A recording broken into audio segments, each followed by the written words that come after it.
안녕하십니까. 진로진학의 나침판의 신도우입니다. 오늘은 제가 광운대를 찾아왔습니다. 광운대에는 굉장히 유명한 교수님이 계신데요. 진학에서는 거의 넘버원이라고 들을 만큼의 교수님이십니다. 먼저 자기소개 잠깐 해주시죠. 네, 안녕하세요. 광운대학교 입학진행 전담 교수 조효환입니다.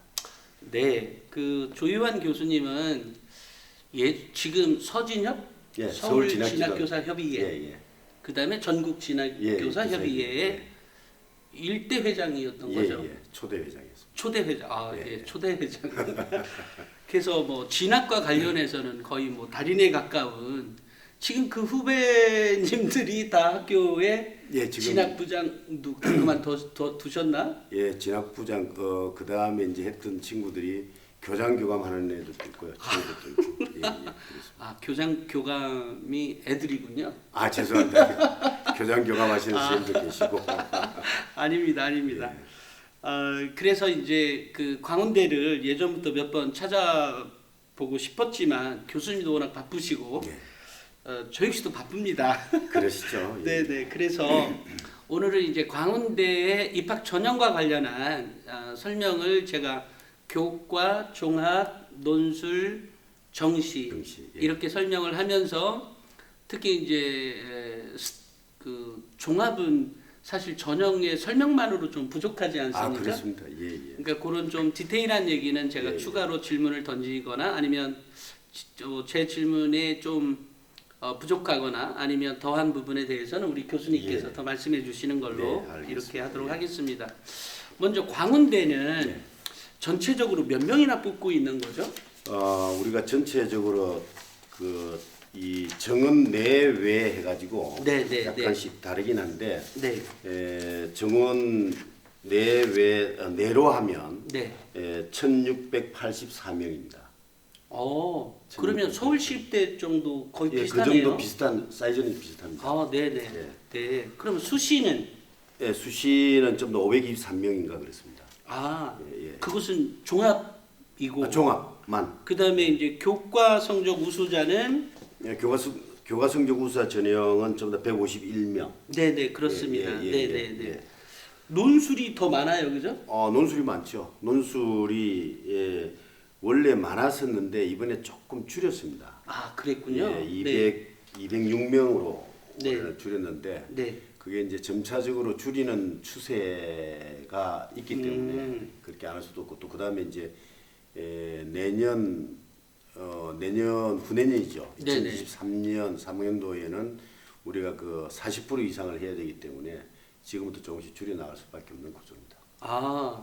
논술을 정시를 40% 이상 하려고 하면 그게 2022학년도에 40%가 됐지 않았습니까? 2022학년도 22학년도. 2022학년도가 아니고 네. 2023학년도부터 그렇게 하게 돼 있거든요.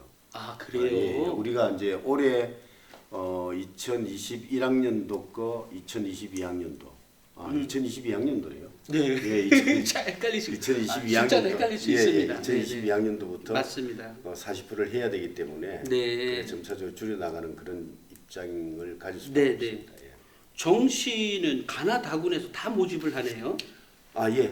다 모집을 하는데 가군 이제 이 문과를 이제 나눠지죠. 제가 좀 디테일한 것은 제가 또 정시를 맨 나중에 하는데 가나 다군으로 이렇게 모집을 하고 구체적으로 왜 나눠졌는지에 대한 설명도 나중에 들을 테니까 알겠습니다. 채널 돌리지 마시고 계속 봐주시기 바랍니다. 일단 광운대는 먼저 어떤 대학이에요? 그 광운대를 우리 학생들이 꼭 와야 된다? 그럴 이유라도 있나요? 예, 지금 뭐 각 대학마다 이제 대학의 어떤 특징 이런 걸 가지고 말씀을 많이 하시는데 제가 이제 사실 어떻게 보면 사이즈는 적은 대학이죠. 사이즈는 적은 대학이기 때문에 장점을 더 많이 가질 수 있다. 저는 그렇게 보고 있고 첫 번째 제가 그 장점을 볼 수 있는 것이 뭐냐면 우리 대학에는 이 교수님들이 학과 교수님들이 학생들을 엄청나게 케어를 해줘요. 심지어는 그 석사 논문 같은 것도 대학에서 학부에서 그걸 애들하고 같이 연구하고 할 정도로 네. 애들하고 그걸 굉장히 많이 해주는 편이고 네, 네. 그다음에 뭐 다른 대학들도 비슷하겠지만 특히 우리 대학 그 교수님들은 제자들 사랑하는 마음이 굉장히 커서 네, 네. 취업 같은 것도 굉장히 신경을 많이 쓰는 편이고요. 그다음에 하나의 특징이라고 볼 수 있는 것은 무감독제. 시험의 무감독제. 예. 예. 그래서 양심적으로 하자 모든 것을. 그래서 우리 학생들이 굉장히 어떻게 보면 굉장히 바른 학생. 네. 또 순수한 학생. 네, 네. 이렇게 볼 수 있습니다. 그런데 이제 문제는 이제 지금 뭐 학부형들도 일단 어쨌든 이름 있는 대학, 상위권 대학 뭐 이렇게 우리 서열화되어 있는 네네. 그런 식으로 본다면 강원대학은 중간 정도밖에 안 되기 때문에 네. 잊혀져가는 그런 것이 될 수도 있는데 지금 현재 저는 이제 고등학교 교사를 했기 때문에 네네. 저는 어떤 생각을 하느냐 하면 어느 대학을 들어가느냐가 중요한 게 아니라 그 대학에서 내가 얼만큼 잘할 수 있는가 하는 것이 훨씬 더 중요하다. 맞습니다. 예, 맞습니다. 그래야만 사회에 나가서도 잘할 수 있는 것이 되는데 사실은 뭐 어떤 좋은 대학 가가지고 그게 중간이나 중간 이하로 떨어진다 했을 경우는 사실 별로 좋은 것은 아니거든요. 맞습니다. 예, 그래서 저는 학생들이나 학부형들이 대학을 선택을 할 때 네. 그 대학에서 얼만큼 내 자신을 가치성을 높일 수 있느냐 이걸 가지고 지원을 해야 되지 않겠는가 하는 생각합니다. 교수님 그 말씀 중에 그렇게 뒤로 가시면 제 얼굴만 크게 나와요. 아 그렇습니까? 아니, 제 얼굴이 워낙 커서. 아, 네네, 알겠습니다. 아, 실제로 저는 정말 그렇게 적극 공감하고 있고요. 예전에 그 광운대 부총장이셨던 김상원 교수를 개인적으로 굉장히 잘 압니다. 근데 그분이 지금 말씀하시는 그런 것처럼 학생들 케어를 진짜 잘하시는 분이셨거든요. 근데 그런 전통들이 있다는 거 꼭 알고 계시고, 제가 이제 본의 아니게 우리 에듀진의 기사를 보면 주로 이제 조금 더 유명 대학들이 많이 거론이 되는데 사실은 그렇게 안 쓰고 싶은데 사실은 클릭수 때문에 그런 부분이 또 네네 그런 부분이 좀 있다는 거 좀 양해 말씀드립니다. 먼저 학생부 교과 전형부터 먼저 얘기를 하겠습니다. 학생부 교과 전형의 등급을 보면 제가 이제 오늘 잠깐 광고를 하겠습니다. 백전불태라고 여기에 보면 학생 아이들 등급이 나와요. 그렇죠. 근데 등급이 보면 광운대가 굉장히 높아요. 굉장히 높죠. 그래서 제가 이거 보면서 이거 왜 이렇게 높아 교과가 이게 깜짝 놀랐는데 그렇죠. 아니 왜 이렇게 높아요? 근데 이게 예를 들면 뭐 교과 반영 방법이 다른 건가요? 아니면 똑같습니다. 전 과목을 보는데 이렇게 높아요? 그건 왜 그러냐면 우리가 3년 전에 최저를 없앴거든요. 최저가 있을 때는 2.5등급 정도 교과가 됐었는데 최저를 없앴던 첫 해가 1.8등급이 됐어요. 최저가 없는 바람에 등급이 올라갔군요. 올라갔는데 좋아졌는데 저는 등급이 좋은 것이 꼭 좋은 것은 아니다. 물론 그렇습니다. 그런데 이제 그게 어느 정도 현실화되고 적용되니까 조금씩 이제 좀 등급이 떨어지는 경향이 있습니다. 아마 정상적으로 찾아가는 거라고 저는 보고 있는데 사실 저는 왜 이런 생각을 하느냐면 학생부 교과 전형을 하다 보면 사실 서울에 있는 성적 좋은 학생들은 거의 못 오는 경우도 많고 지방 학생들이 많은 편인데 서울과 지방을 두루 아우를 수 있는 방법은 이 등급 자체가 너무 높은 것은 별로 좋지 않다. 지금 이 말씀 중에 우리 학부모님들이나 우리 학생들이 듣고 계시다면 이 말씀 중에 힌트가 있습니다. 가운데 어떤 학생이 지원해야 되는지 사실은 이게 뭐라고 하죠? 아무리 입학처 담당자지만 1.8은 붙고 1.9는 떨어지고 이런 말은 불가능한 거잖아요. 기본적으로. 그렇기 때문에 말씀 중에 저게 포인트다라고 생각하시면 강원대 학생부 교과를 지원하시면 됩니다. 어쨌든 이전 연도보다는 조금씩 떨어지는 경향이 있더라. 그렇습니다. 그런 문제들은 2등급 때 초반으로 넘어간 학과도 있고요. 네네네. 어쨌든 그렇다는 거. 그러면 교과 반영 방법이라는 게 등급을 하는 것은 전 과목에 그냥 등급으로 예, 다 등급으로 나누게 되는 다 겁니까? 예.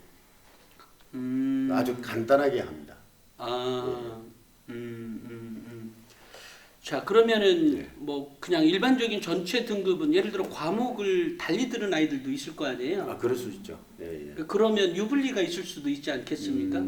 유불리가 있을 수는 있는데 네. 우리는 다른 거 전혀 보질 않고 네. 일단 등급만 산출해서 하는 것이니까 네. 그거는 뭐 어쩔 수가 없다라고 볼 수가 학생부 있죠. 교과 전형에서는 예, 예. 네. 이제 2023부터는 약간 달라질 수도 있는데 네, 네.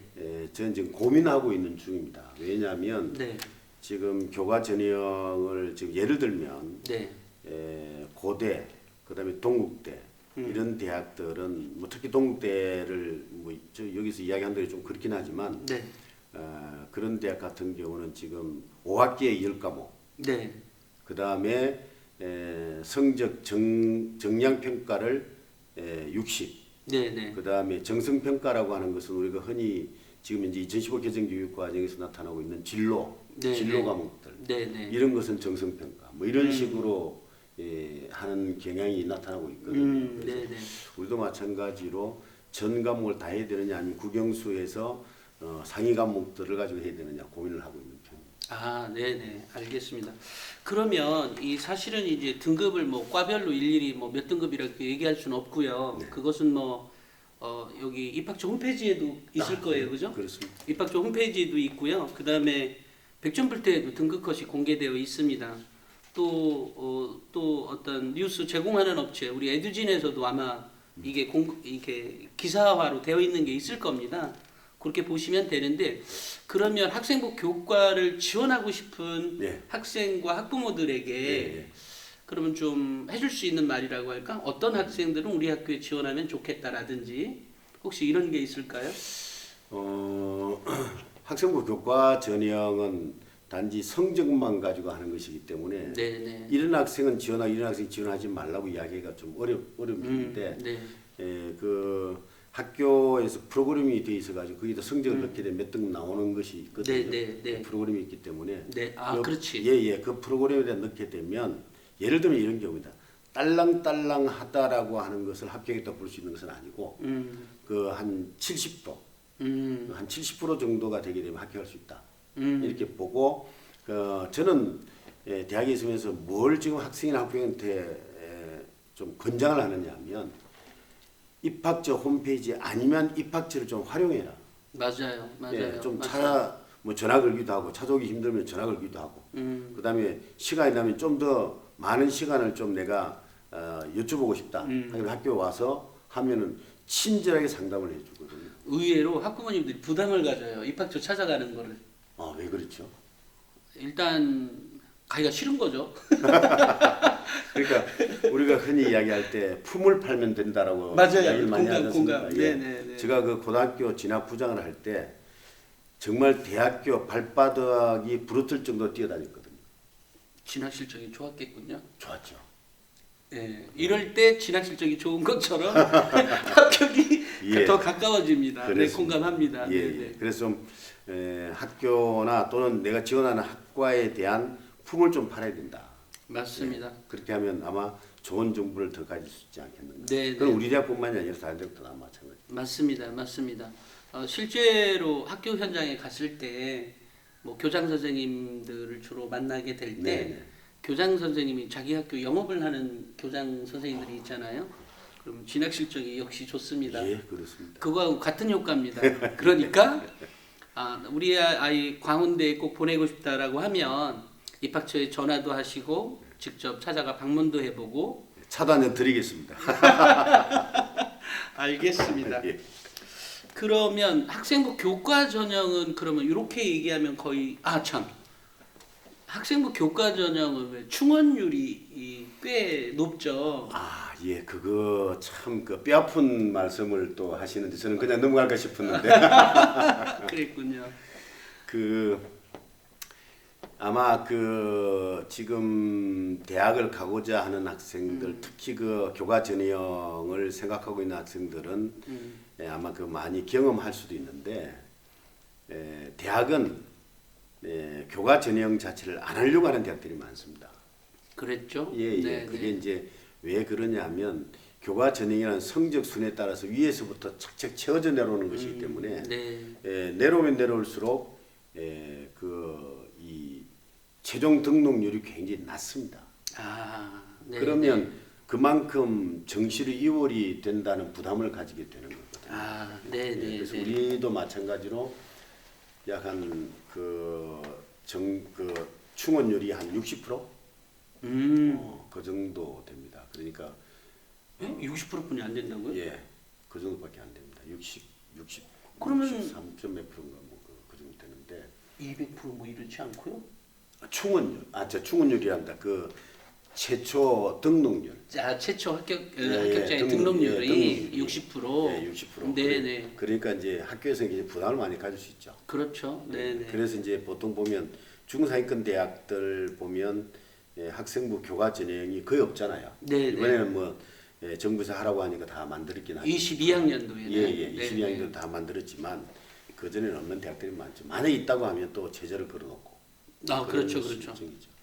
그렇습니다. 근데 그 왜 2022학년도 보니까 연세대가 학생부 교과에 수능 체제를 안 걸었더라고요. 안 그렇죠. 네, 그래서 이번에 내가 그 특이한 이쁘다. 물론 뭐 꼭 좋은 학생이 꼭 온다는 보장은 없어요, 그죠? 그렇죠. 그런데 저는 그런 생각합니다. 교과 전형이 좋으면 뭐 다른 것도 좋을 것이라고 예상을 하고 거기서 빗나가는 학생들 많지를 않으니까. 네. 아마 그렇지 않을까 하는 생각. 맞습니다. 알겠습니다. 자, 요렇게 해서 학생부 교과 전형을 했고요. 이제